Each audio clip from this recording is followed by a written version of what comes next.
Hi, I'm Chuck Dowd, in for Doug Boynton this week, and you're listening to WHRO's Weekly Edition, where we highlight the week's news and stories happening in our region, and there's plenty to talk about as we wrap up the first month of 2025.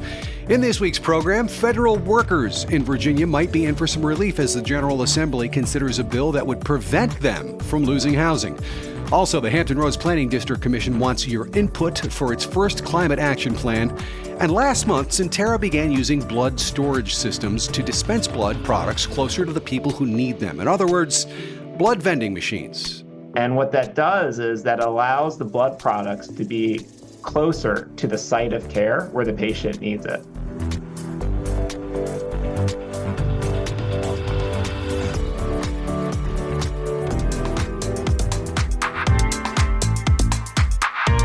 It's WHRO's Weekly Edition.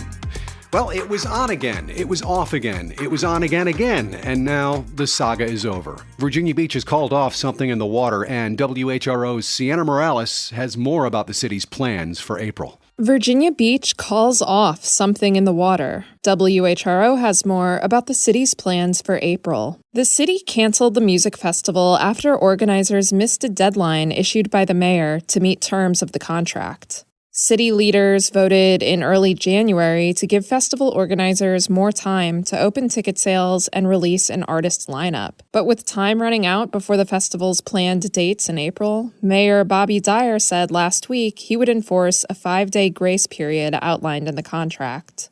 The grace period ended at 5 p.m. Monday, Dyer said. According to a city statement, Virginia Beach will send an official termination notice to Something in the Water organizers and make alternative plans for April 26th and 27th. Sienna Morales, WHRO News. Also happening in Virginia Beach, lawmakers from the city want to address the far-reaching impacts of a jet crash from more than a decade ago. WHRO's Sienna Morales was there and is back again to tell us how these bills could help firefighters statewide. The 2012 jet crash in Virginia Beach exposed first responders to a lot of carcinogens. A bill in the General Assembly would provide some first responders with annual cancer screenings and support for medical expenses. Many of our firefighters and our local heroes die of cancers after being exposed to the toxic materials. We just want to make sure we continue to protect the firefighters as they risk their lives every day to protect us. That's Alex Askew, chief patron of the bill in the House of Delegates. Another bill names a bridge in Virginia Beach after Captain Matthew Cheverati, a firefighter who responded to the jet crash in 2012 and died in 2023 of thyroid cancer. Sienna Morales, WHRO News.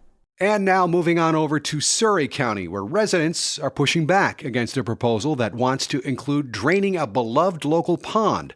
WHRO's Catherine Hafner tells us more.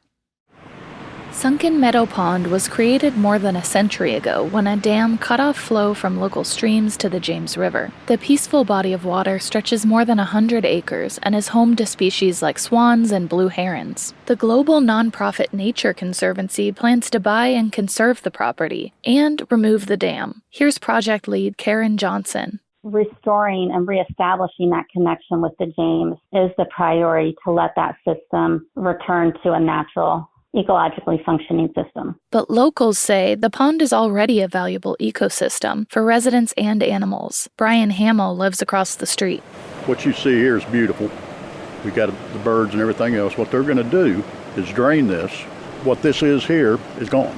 The Nature Conservancy says the project is still in very early stages of a long process. Catherine Hafner, WHRO News.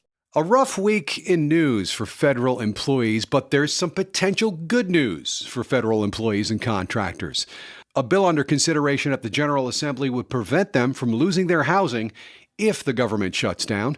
WHRO's Ryan Murphy shares the details on that story. The proposal comes from Virginia Beach State Senator Aaron Rouse. It would grant a 30-day stay on evictions or home foreclosures to anyone in Virginia who can't pay their bills due to a federal government shutdown. The risk of a partial shutdown is looming this spring. Congress passed a short-term funding bill in December that will expire in March. Virginia is home to more than 144,000 federal workers and more federal contractors than any other state. Rouse's bill would cover both furloughed federal employees and government contractors impacted by a shutdown until September 2026. Ryan Murphy, WHRO News. And some more local news on the military scene. The Navy continues to hire civilians in Hampton Roads, even during the discussions of the federal hiring freeze. WHRO military reporter Steve Walsh attended a job fair in Portsmouth that happened Wednesday, and we check in with him for more. Are there any reasons why you can't be issued government-owned weapons? At Tidewater Community College, federal police, fire, and other first responders interviewed applicants. If they pass the criteria, applicants will receive a job offer before they leave. Melanie Hall is in charge of hiring for the Navy Mid-Atlantic region.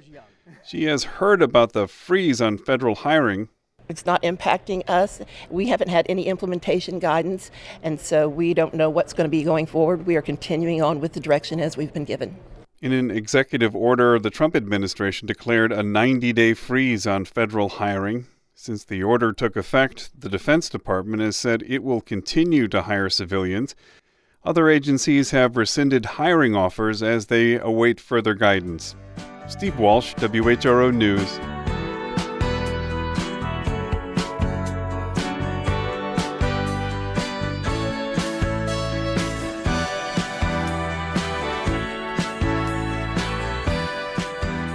Up on the state level, Republicans and Democrats may seem to have a few things in common these days, but both parties in Virginia's legislature are putting a focus on moms during the 2025 legislative session. WVTF's Brad Kuttner has more for us from Richmond.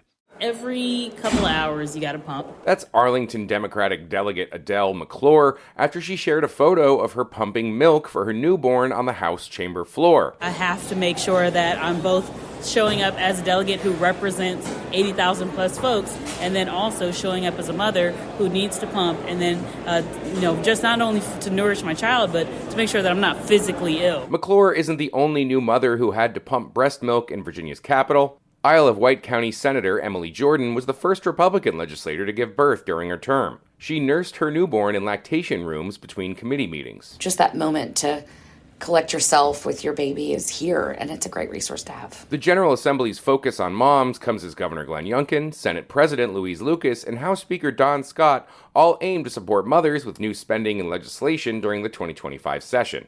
For Democratic leadership in the House and Senate, it's a group of bills called the Momnibus. It's made up of more than a dozen efforts that seek to provide care during pregnancy, birth, and the time that follows. Prince William County Delegate Candy Munden King is one of the chairs of the Black Maternal Health Caucus. A mother of three herself, she said many of the ideas in the package came from a Black Maternal Health Summit held late last year and the Rural Health Care Caucus that toured the Commonwealth last summer. One of Munden King's contributions, with Senator Lucas carrying it in her chamber, is the creation of a commission on women's health policy.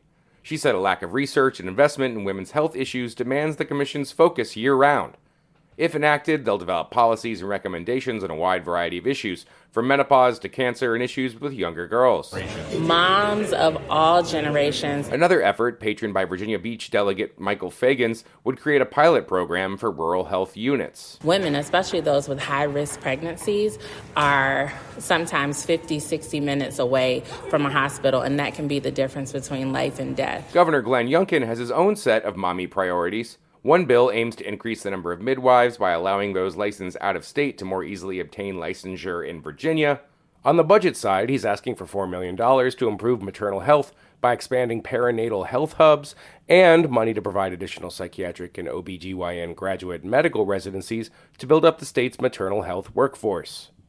Republican Senator Jordan has her own initiatives as well, including a bill that would create a maternal health coordinator post in each of Virginia's 35 health districts. They would coordinate with moms before, during, and after birth to help identify resources and catch red flags before things go wrong. Maternal health affects all women.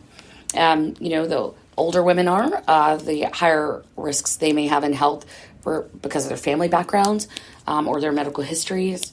There could be a number of reasons that, women need additional resources. McClure, meanwhile, has a bill that asks the state to help cover the cost of doula services. I don't know how I would have been able to do 30 hours of labor, without a doula, and then postpartum it's a very isolating experience. All this focus around motherhood isn't necessarily new, but Fairfax Delegate Vivian Watts remembers when things were different. On her first campaign back in 1982, she had to make sure her constituents knew she wasn't leaving a baby at home to go legislate. I'd have my family photos, everyone standing, so they could see that both my daughter and my son were well on their way, and yet I still was criticized by voters that I needed to be home with the children, and I shouldn't be here representing family life. Many of the bills are still working their way through committees before facing floor votes, and while the state enjoys a budget surplus, spending priorities are still being decided. In Richmond, I'm Brad Kuttner. Still ahead on Weekly Edition, the largest military housing contractor plans to expand in Hampton Roads. Just how are they going to do it? Well, we'll find out. But first, a little further south now, North Carolina's new state auditor and labor commissioners are ending their agency's diversity, equity, and inclusion practices. WFAE's Nick Delacanal has more for us. The two Republicans are following the lead of President Trump, who banned DEI initiatives in the federal workforce. Labor Commissioner Luke Farley and State Auditor Dave Bollock say their agencies will no longer host DEI staff trainings or consider diversity when making hires. Instead, they say they'll hire and evaluate employees based on merit. Both Republicans are new to their positions after winning election in November. In a statement, Bollock said DEI programs are divisive, and he cited moves away from them in recent weeks by major corporations. Walmart and Lowe's are among the companies axing DEI programs. Although Democrats won a majority of Council of State seats in North Carolina, including governor, Farley, Bollock, and other elected officials run their agencies themselves. I'm Nick Delacanal. Over at Hampton University, the school's first alumnus to become a 4-star Army general told students to find opportunities to serve and elevate others at the school's annual Founders Day. WHRO's Nick McNamara was there and files this report. For General Xavier Brunson, the university's annual commemoration presents an opportunity to celebrate founder General Samuel Armstrong's legacy and honor the potential of those who walk the campus today. Let your actions sing the song of service, of faith, and excellence that will ring through generations in the same manner as the legacy of General Armstrong. The class of 1990 alumnus was promoted to the commander of United Nations Command, Combined Forces Command, and U.S. Forces in Korea last year. The celebration coincided with the reopening of the university's museum, the U.S.'s oldest African-American museum. Hampton President Darrell Williams also presented Hampton NAACP President Gayleen Knoyton, Virginia House Speaker Don Scott, and former Hampton Mayor Donnie Tuck with the university's 2025 Presidential Citizenship Awards. Nick McNamara, WHRO News. Up next, it's nice to be heard, and the Hampton Roads Planning District Commission is looking for public input. That's you, as they draft the region's first climate action plan. WHRO's Catherine Hafner tells us more. The federal government gave the Planning Commission $1 million to develop the plan through President Biden's signature Inflation Reduction Act. Quan McLaurin with the Hampton Roads Commission says it's meant to fight climate change and pollution at a local scale. We're identifying sources of greenhouse gases, and then we're working with our localities to reduce those greenhouse gases. The group has ideas like building more electric vehicle chargers, improving public transit, and making port operations cleaner. By December, they have to tell the EPA exactly how they would cut emissions, and by how much. Meanwhile, the state got $3 million through the same program and is working on a Virginia-wide climate plan. Catherine Hafner, WHRO News. And just a quick note, you can fill out an online survey with what you'd like to see in that plan at hrpdcva.gov/climate.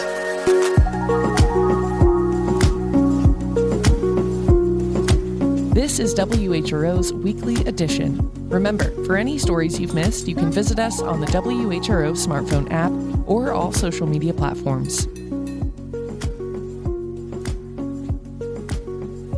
Sentara opened a new community care center in Southeast Newport News this weekend, and WHRO's Ryan Murphy reports it's the latest effort to bring health care into underserved communities.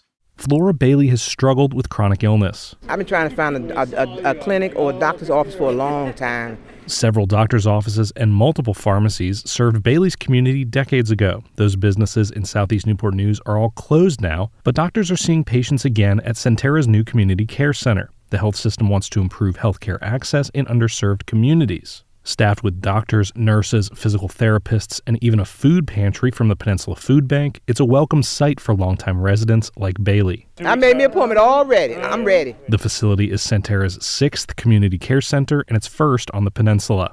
Ryan Murphy, WHRO News. And next, the Civil War ended 160 years ago, and yet the General Assembly is still trying to untangle some of its lingering threads. WVTF's Michael Pope tells us what's left for the state to settle.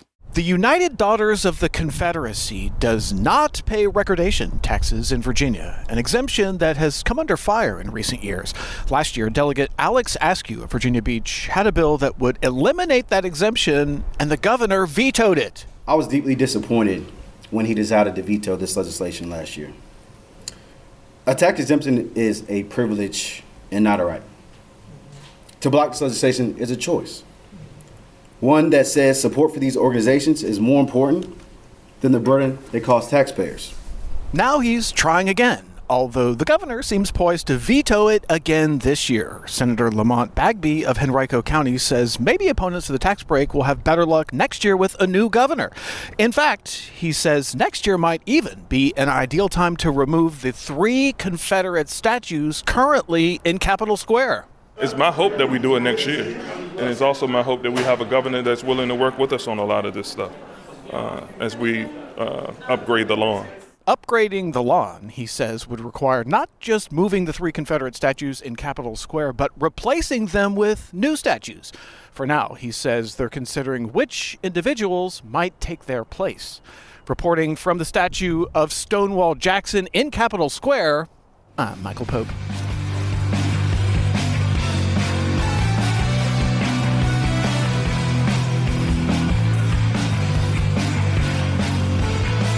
Williamsburg, James City County school bus drivers will be getting some more money in their pocket, and WHRO's Nick McNamara reports on the pay bump.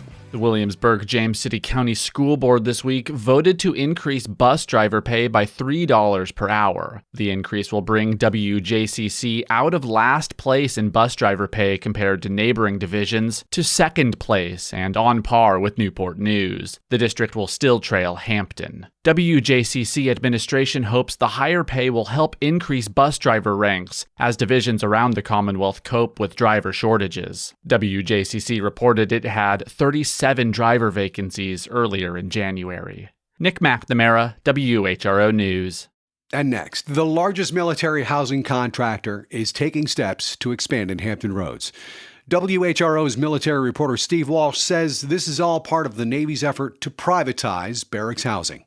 Hunt Military Communities is in negotiation to build 8,000 new barracks at Naval Station Norfolk.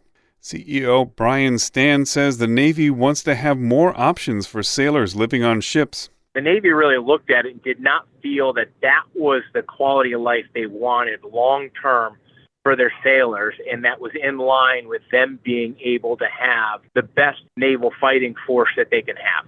Hunt runs Homeport Hampton Roads, a Navy pilot project to allow private companies to build and run housing for junior sailors.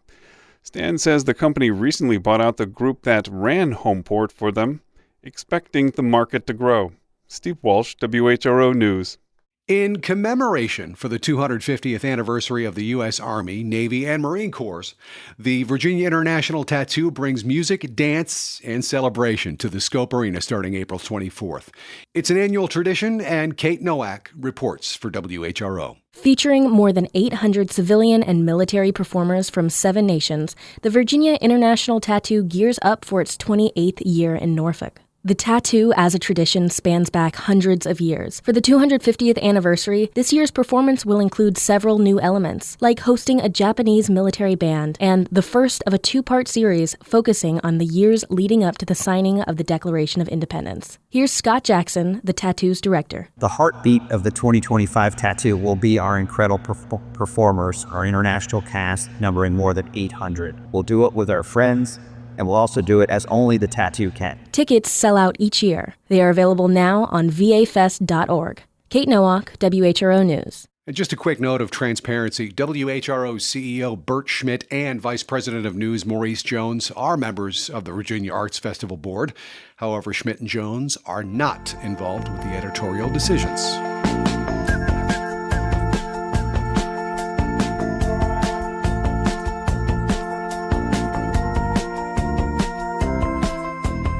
Every 2 seconds, someone in the U.S. needs blood. Sentara Norfolk General Hospital alone performs more than 2,000 transfusions each month, and most of that comes from the American Red Cross in the form of red blood cells, platelets, and plasma to all 12 Sentara hospitals and 5 freestanding Sentara emergency departments. Starting last month, Sentara Norfolk General Hospital began using 4 BloodTrack blood storage systems to dispense blood products closer to the patient's bedside. The new system and their proximity to patients allow staff to obtain these products quickly, accurately, and safely. And we check in with WHRO's Doug Boynton for more on this. Think of them as blood vending machines. Ian Noga is Sentara's Vice President of Laboratory Services. Pretty much it's a large refrigerated unit that we store near the points of care. So we have one at Norfolk General near the main ORs. We have one near our ED. We have one near our trauma bay. And these refrigerated units can actually store blood. And what that does is that allows the blood products to be closer to the site of care where the patient needs it. Instead of running all the way down to the blood bank, which generally is not close to these locations, or relying on that blood to be shipped through a pneumatic tube system, you can actually walk outside those ORs or that ED or wherever that point of care is and access that blood from that vending machine with relatively quick processes that's much faster than running down to the blood bank or waiting for it to be shipped via the tube system.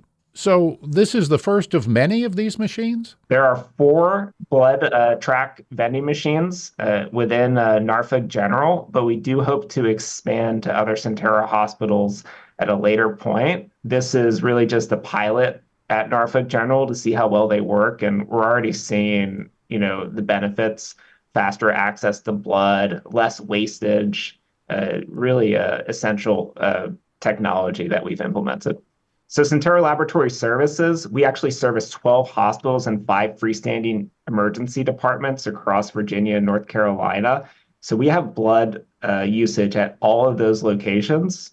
In Norfolk General alone, we have a usage of over 2,200 blood products a month. We transfuse up to 2,200 times a month at Sentara Norfolk General, which is our level 1 trauma center. We are at the end of January, which has been Blood Donor Month since 1970. The proclamation was made by President Richard Nixon to pay tribute to blood donors and encourage new ones. The first of the year, historically a challenging time for blood centers. Holiday gatherings, winter weather, colds, and flu, some of the reasons donor turnout tends to be low. The need for blood donors, though, is year-round. For WHRO News and for Weekly Edition, I'm Doug Boynton. And that is a wrap on the first month of 2025. You've been listening to WHRO's Weekly Edition. We had help today from WHRO's Catherine Hafner, Ryan Murphy, Steve Walsh, Barry Graham, Sienna Morales, Kate Nowak, and Nick McNamara. WFAE's Nick Delacanal and WVTF's Brad Kuttner, as well as Michael Pope. Also, big thanks to Connor Worley, who produces the show every single week here. A reminder, you can always catch full episodes on the Weekly Edition podcast feed wherever you get your podcasts, and you can get your news updates at WHRO.org and the WHRO Reports podcast feed. From all of us at WHRO and WHRV, Doug Boynton returns next week. I'm Chuck Dowd.